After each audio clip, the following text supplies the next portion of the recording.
మన తెలంగాణ రాష్ట్రంలో అప్పుడేమో బేకార్ గవర్నమెంట్, ఇప్పుడేమో బికారీ గవర్నమెంట్ లాగా ఉంది. ఇది చరూర్ నగర్ లోని ఓల్డ్ పోస్ట్ ఆఫీస్ చౌరస్తా. ఇక్కడ మొత్తం జంక్షన్ ఇంప్రూవ్మెంట్ చేయాలి, రోడ్ వైండింగ్ చేయాలి అని చెప్పి ఎన్నో సంవత్సరాల నుంచి చెప్తున్నాము. అయినా కూడా ఏ ప్రభుత్వం కూడా పట్టించుకోలేదు.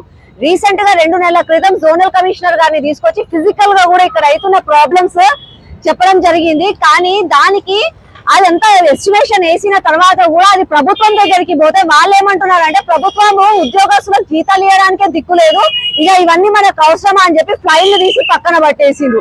ఇది కేవలం ఒకరిద్దరి సమస్య కాదు, ఇది మొత్తం సరూర్ నగర్ డివిజన్ ప్రజల సమస్య. ఇక్కడ ట్రాఫిక్ ఒకవేళ ఆగిపోతే ఇక్కడ గాంధీ బొమ్మ చౌరస్తా నుంచి మళ్ళీ సరూర్ నగర్ కట్ట, మళ్ళీ ఇటు సైడ్ తీసుకుంటే road number 5, road number 17, municipal office దాటి ఈ మధ్య బొల్లో కాంప్లెక్స్ దాకా కూడా ట్రాఫిక్ జామ్ అవుతుంది.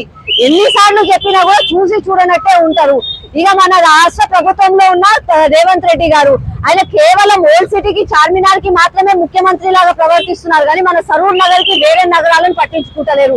ఇక్కడ కడుతున్న ట్యాక్సులు రూపాయి కడితే కనీసం చారానా కూడా ఇక్కడికి రావట్లేదు. మిగతా పైసలన్నీ ఆయన ఓట్ల కోసం అని చెప్పి చార్మినార్ ఓల్డ్ సిటీకి తీసుకుపోతాడు, ఓవైసీ కోసం దోస్తానా కోసం అని చెప్పి వాళ్ళకి ఏం లాభం ఉంటే అవే చేస్తారు. కానీ మన దిక్కు మాత్రం ఫండ్స్ ఇవ్వట్లేదు, అసలు ఎలాంటి శాంక్షన్స్ కూడా జరగట్లేదు. ముఖ్యమంత్రి రేవంత్ రెడ్డి గారు మీరు నిష్పక్షపాతంగా అన్ని నగరాల వాసులని, అన్ని వార్డుల వాసులని, అన్ని వర్గాల వాసులను కూడా సమానంగా చూస్తే మంచిగా ఉంటది. ఇక చెప్పాలి అని అంటే మన సరూర్ నగర్ డివిజన్ లో ఉన్న మన మహేశ్వరం ఎమ్మెల్యే, ఇక ఆమె గురించి ఎంత తక్కువ మాట్లాడితే అంత మంచిది. ఇన్నిసార్లు మినిస్టర్ అయింది కానీ సరూర్ నగర్ కి ఏం తెచ్చింది అని అంటే గుండు సున్నా. ఇది నేననే మాటలు కాదు, మీరు రికార్డులు తెప్పించుకోండి.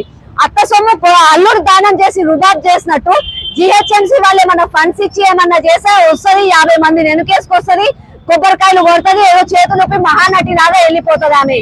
నేను చెప్పిన ఒకవేళ మీ బికారి ప్రభుత్వం దగ్గర డబ్బులు లేకపోతే, మొత్తం రోడ్డు వైండింగ్ చేయలేకపోతే కనీసం జంక్షన్ ఇంప్రూవ్మెంట్ అన్నా చెయ్యండి అని అన్నా.